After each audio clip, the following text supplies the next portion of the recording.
যে ছোট ছোট পালং শাকগুলো, তারপরও সালাদেও খাওয়া যায়।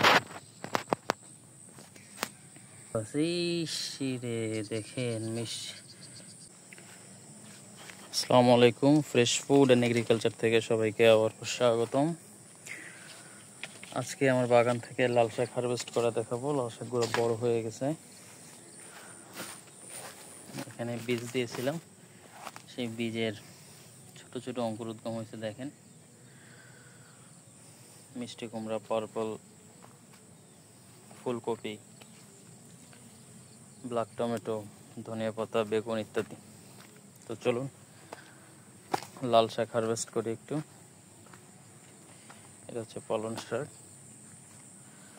এই হচ্ছে লাল শাক।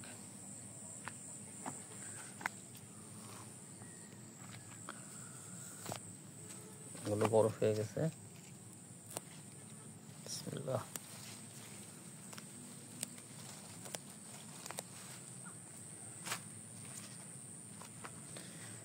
এই যে এগুলো বড় হয়ে গেছে, কোনো রাসায়নিক সার ব্যবহার করা হয় না, একেবারে অর্গানিক।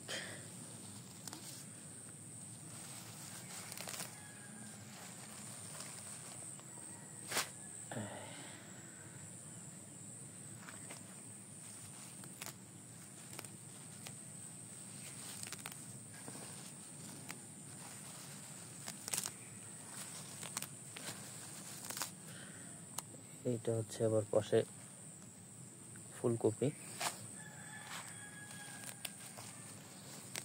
আবার এই মাঝে দেখেন এই যে মিষ্টি কুমড়া, খুব ভালো জাতের মিষ্টি কুমড়া এটা।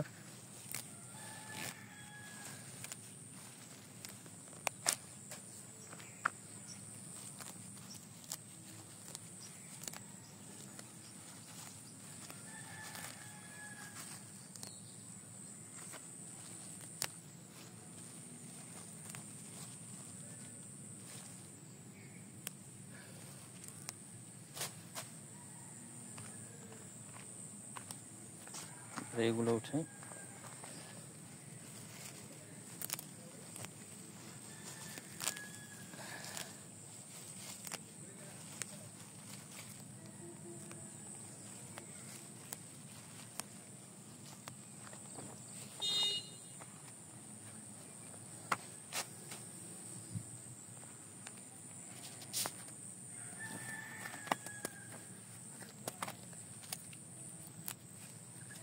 আরেকটা জিনিস দেখাবো আপনাদের, সেটা হচ্ছে পালং শাক।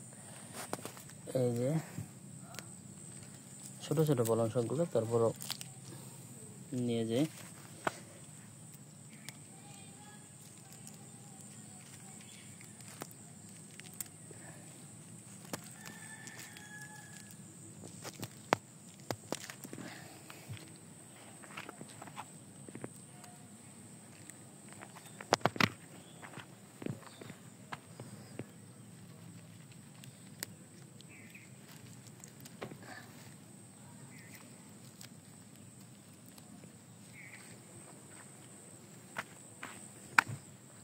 সালাদেও খাওয়া যায়।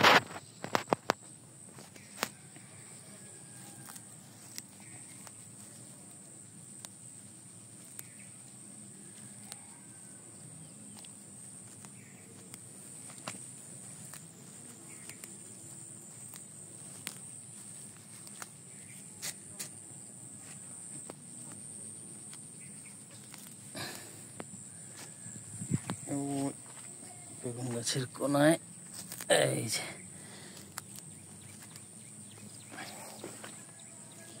বাকিগুলো বড় হতে থাক। এবার এখান থেকে কিছু সংগ্রহ করি। পালং শাক আছে, দেখেন স্কোয়াশে এই পোকা এসে একেবারে ঝাঁঝরা করে দিয়েছে। দেখেন 20 দিন আর পোকার অবস্থা দেখেন, সবগুলো খেয়ে ফেলছে একেবারে। এই যে পোকা দেখেন মাটির নিচে, ওই যে ঢুকে যাচ্ছে, ওই যে এই দেখছেন, এই যে পোকাগুলো।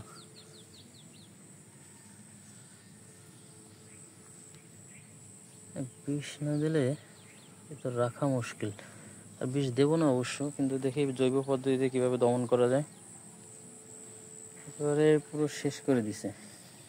তোর একটু অল্প খা, আমার জন্য কিছু রেখে দে, তো যদি সবই খাই ফেলিস। যাই হোক বন্ধুরা, এই লাল শাকগুলো এখন উঠাই, এগুলো বেশ বড় হয়ে গেছে। যে চাইনিজ মূলা হয়েছে আমার এখানে, যে পাশে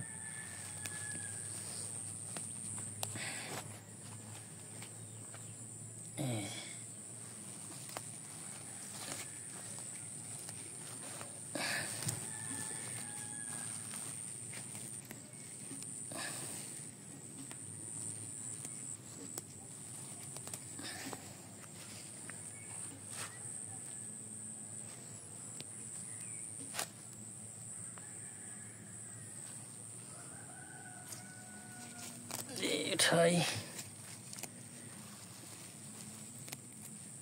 ও পালং শাক আছে কিছু,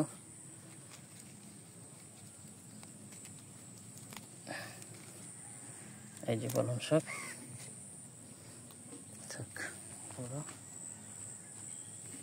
ছোট ছোট তো হচ্ছে,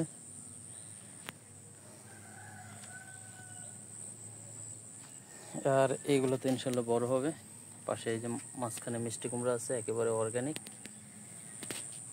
ধনেপাতার ভেতরে যে লাল শাক বিছানো আছে। তো সবাই সুস্থ থাকবেন, ভালো থাকবেন এবং আমার জন্য দোয়া করবেন, এবং অর্গানিক পদ্ধতিতে চাষ করার চেষ্টা করবেন।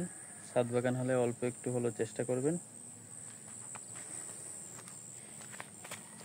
চেষ্টার কোনো বিকল্প নেই। অল্প করে হলেও